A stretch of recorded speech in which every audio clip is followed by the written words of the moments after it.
에스겔 22장 한 절씩 교독하도록 하겠습니다.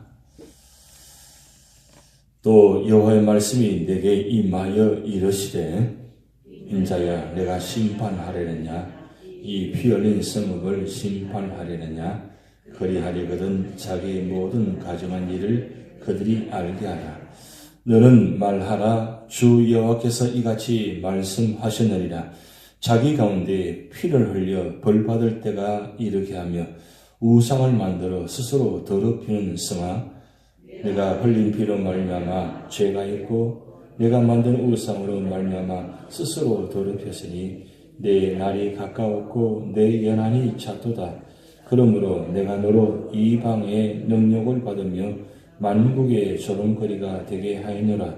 너 이름이 더럽고 어지러움이 많은 자여 가까운 자나 먼 자나 다 너를 조롱하리라.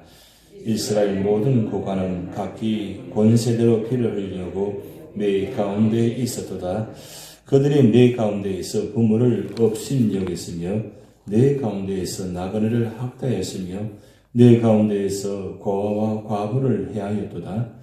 너는 나의 성물들을 업신여겼으며 나의 안식일을 더럽혔으며 내 가운데 피를 흘리려고 이간을 붙이는 자도 있었으며 내 가운데 산 위에서 재물을 먹는 자도 있었으며 내 가운데 음행하는 자도 있었으며 내 가운데 자기 아버지 하체를 드러내는 자도 있었으며 내 가운데 월계하는 부정한 여인과 관계하는 자도 있었으며 어떤 사람은 그 이웃의 아내와 가정의 일을 행하였으며 어떤 사람은 그의 며느리를 더럽혀 음행하였으며 내 가운데 어떤 사람은 그 자매 곧 아버지의 딸과 관계하였으며 내 가운데 피를 흘리려고 뇌물을 받는 자도 있었으며 내가 변동과 이자를 받았으며 이익을 탐하여 이웃을 속여 빼앗았으며 나를 잊어버렸도다. 주 여호와의 말씀이니라.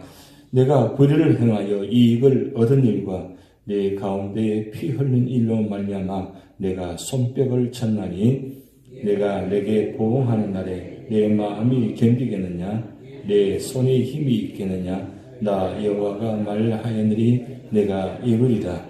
내가 너를 문나라 가운데 흩으며 각 나라에 해치고 너의 더러운 것을 내 가운데서 멸하리라. 내가 자신 때문에 나라들을 목전에서 수치를 당하리니 내가 여호와인 줄 아리라 하셨다 하라. 여호와의 말씀이 내게 임하여 이르시되 인자야 이스라엘 족속이 내게 찌꺼기가 되었으나니 곧 풀무불 가운데 있는 노시나 주석이나 쇠나 나비며 은혜의 찌꺼기로다. 그러므로 주 여호와께서 이와 같이 말씀하시느니라.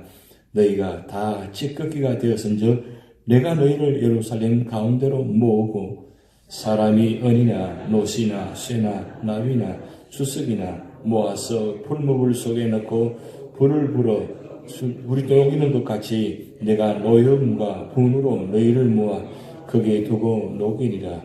내가 너희를 모으고 내 분노의 불을 너희에게 불면 너희가 그 가운데에서 녹되 은이 풀무불 가운데에서 녹는 것 같이 너희가 그 가운데에서 녹으리니 나 여호와가 분노를 너희 위에 쏟은 줄을 너희가 알리라.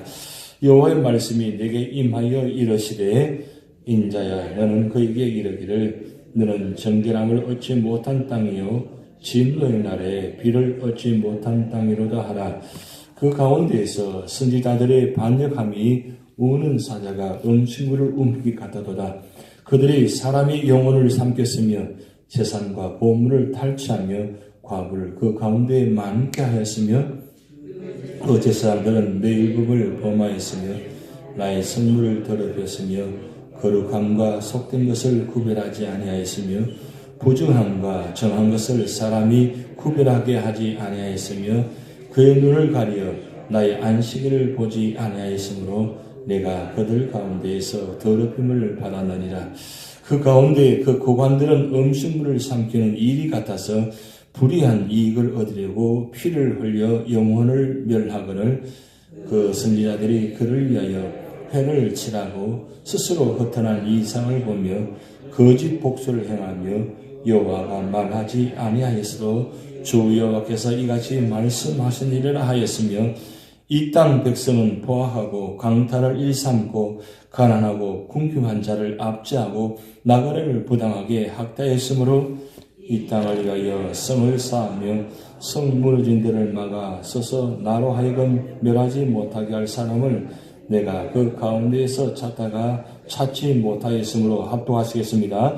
내가 내 분노를 그들 위에 쏟으며 내 진노의 불로를 널면하여 그들 행위대로 그들 머리 위에 보응하느니라. 주 여호와의 말씀이라. 아멘.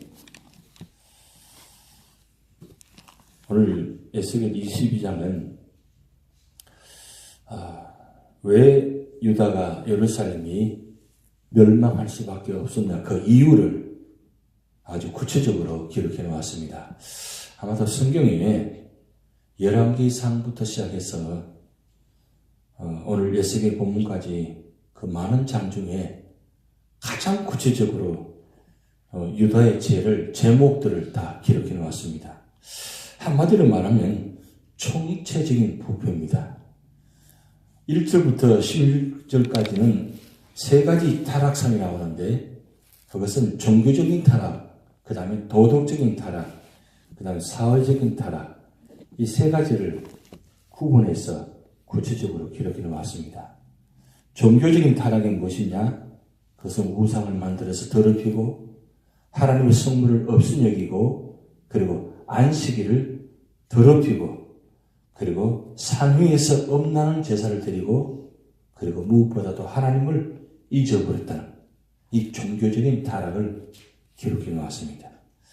그리고 도덕적인 타락은 부모를 없인 여기고 나그네를 학대하고 고아와 과부를 해하고 건신상가를 하고 무절제한 성행위를 하고 그 다음 가정의 윤리질서를 파괴해버리는 도덕적으로 아주 타락적인 모습을 자세히 기록해 놓았습니다. 그리고 세 번째는 사회적인 타락인데 사실은 이 사회적인 타락은 이 종교적인 타락이 이루어지면 그 다음 연결되는 것이 도덕적인 타락이 이루어집니다. 그리고 마지막은 사회적인 타락이 이루어집니다. 그래서 우리가 삶을 살아가면서 세상을 바라볼 때 왜 사회가 이렇게 타락이 되는가? 왜 이렇게 된 모습이 되는가? 결국 원인을 되돌아가 보면 종교적인 타락이 되면 모든 것이 다 연결되어져 나가요. 그래서 그만큼 종교적인 이 타락이 무섭습니다. 이 사회적인 타락은 이 종교적인 타락과 도덕적인 타락이 이루어지다 보니까 무죄한 자를 피를 흘립니다. 아무나 죽여버립니다. 내 마음에 들지 않으면. 어느 순간에 가다가 그냥 죽여버립니다. 요즘 그런 일들 많죠. 가만히 가다가 옆에 사람이 그냥 찔러버립니다. 던져버립니다. 아주 이상하죠. 그런 현상들이 오늘날만 있는 것이 아니라 그때 당시에도 있었다는 거예요. 그냥 지나가는데 내 마음에 들지 않다고 보니까 내 마음에 들지 않아. 아니, 내 마음에 들지 않으면 무슨 상관이 있어요? 그럼 내 마음에 들지 않다고 그 자리에서 죽여버리는 거예요. 칼을 항상 들고 다닙니다. 이렇게 무서운 세상. 그리고 지도자들이 이 권력을 이용해가지고 온갖 부패를 다 나타납니다. 오늘날도 그렇지 않아요. 이 지도자들이 이 권력을 가지고 이용해가지고 얼마나 많은 부패를 일으킵니까? 그리고 하여튼 중상모략해가지고 사람을 이간질하는데 치를 뜰 정도로 그렇게 이간질을 한다는 거예요. 그리고 뇌물을 받고 불의한 일은 이거는 그냥 수시로 상시로 이루어진 일. 뇌물 받는 건 당연한 일이고 뇌물을 받았으니까 당연하게 불이익을 취하게 만드는 거죠. 그리고 이를 탐행하여 이웃을 토색합니다. 이런 현상들의 모습이 사회 각계각층에 위로부터 밑에까지 모두가 다 이루어지는 거예요.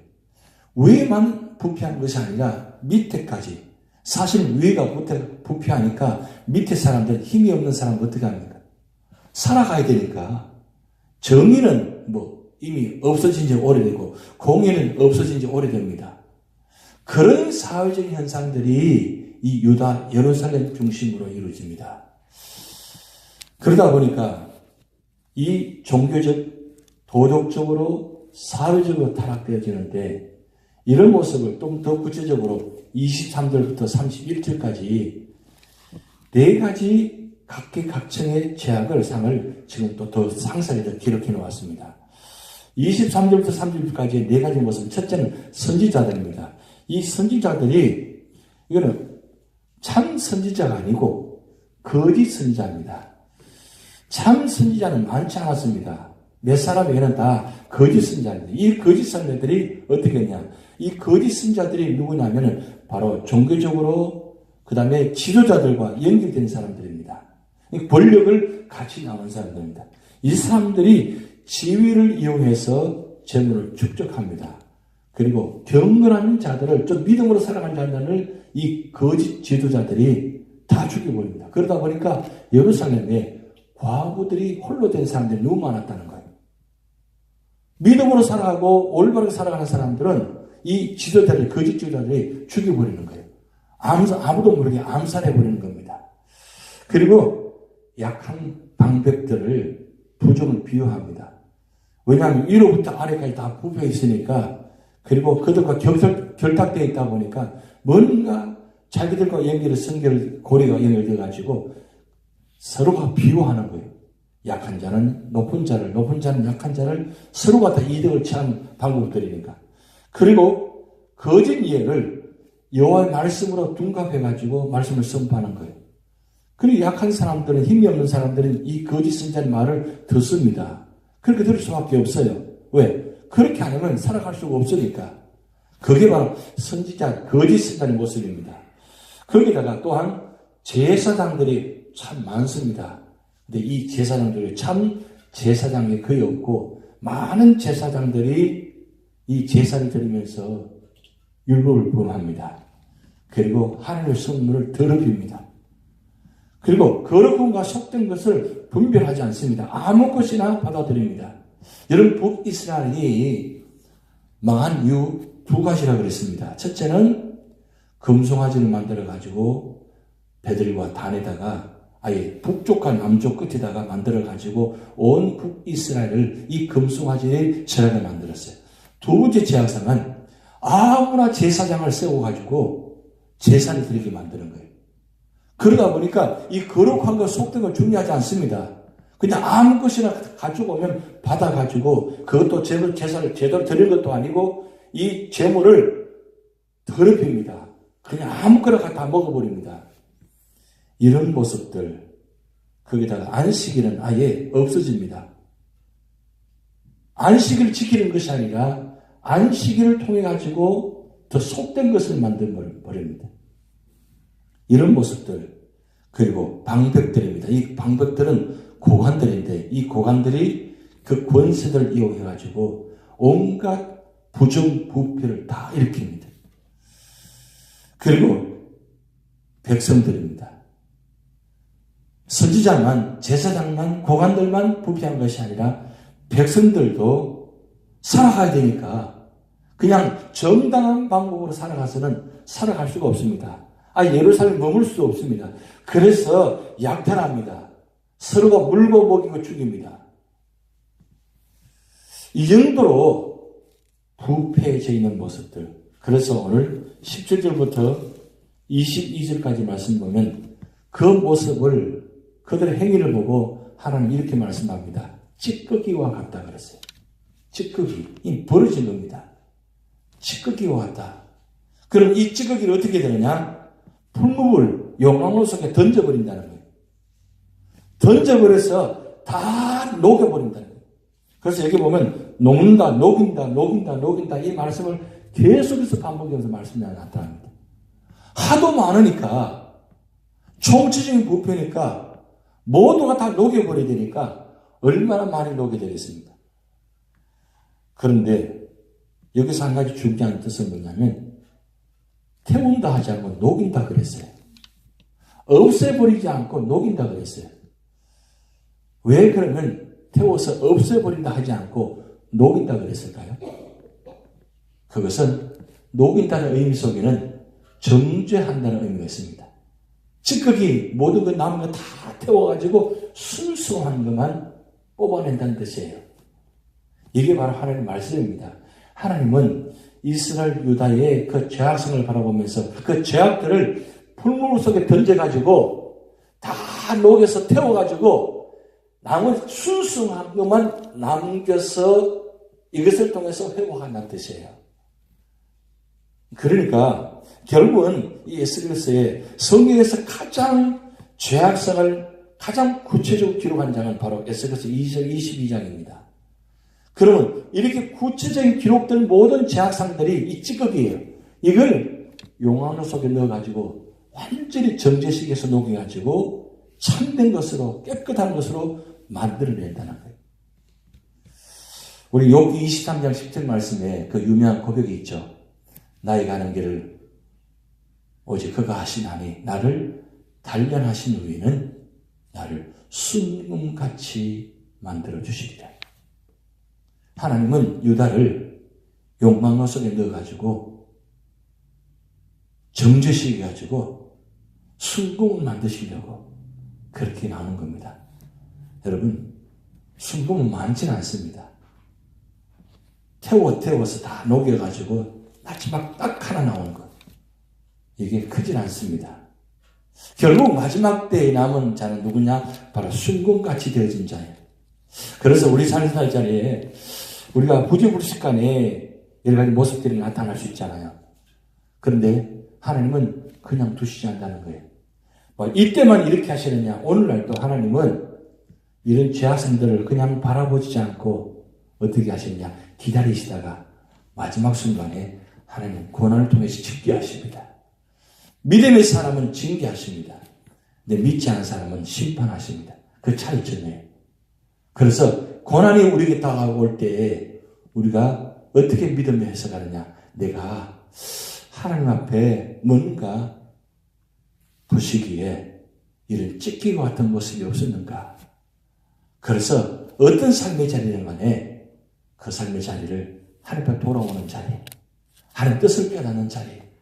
그럴 때 하나님은 그 고난을 통해서 우리를 정죄시키셔가지고 깨닫게 하셔서 순금으로 만들어 주십니다. 그것이 마지막 결국 승리하는 자입니다. 기왕이면 여러분 순금이 되시기 바랍니다. 벌써 없어지는 것이 아니라 북이스라엘은 아예 없어져 버렸어요.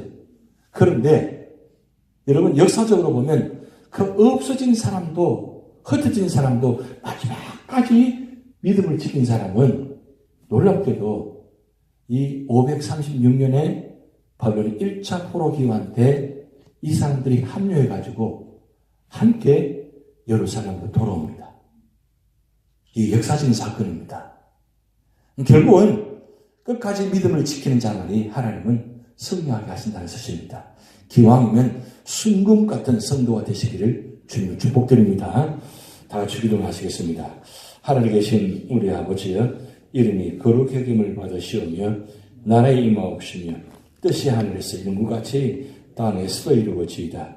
오늘날 우리에게 일용할 양식을 주옵시고 우리가 우리에게 죄 지은 자를 사하여 준 것 같이 우리 죄를 사하여 주옵시고 우리를 시험에 들게 하지 마옵시고 다만 악에서 구하옵소서. 대개 나라와 권세와 영광이 아버지께 영원히 있사옵나이다. 아멘.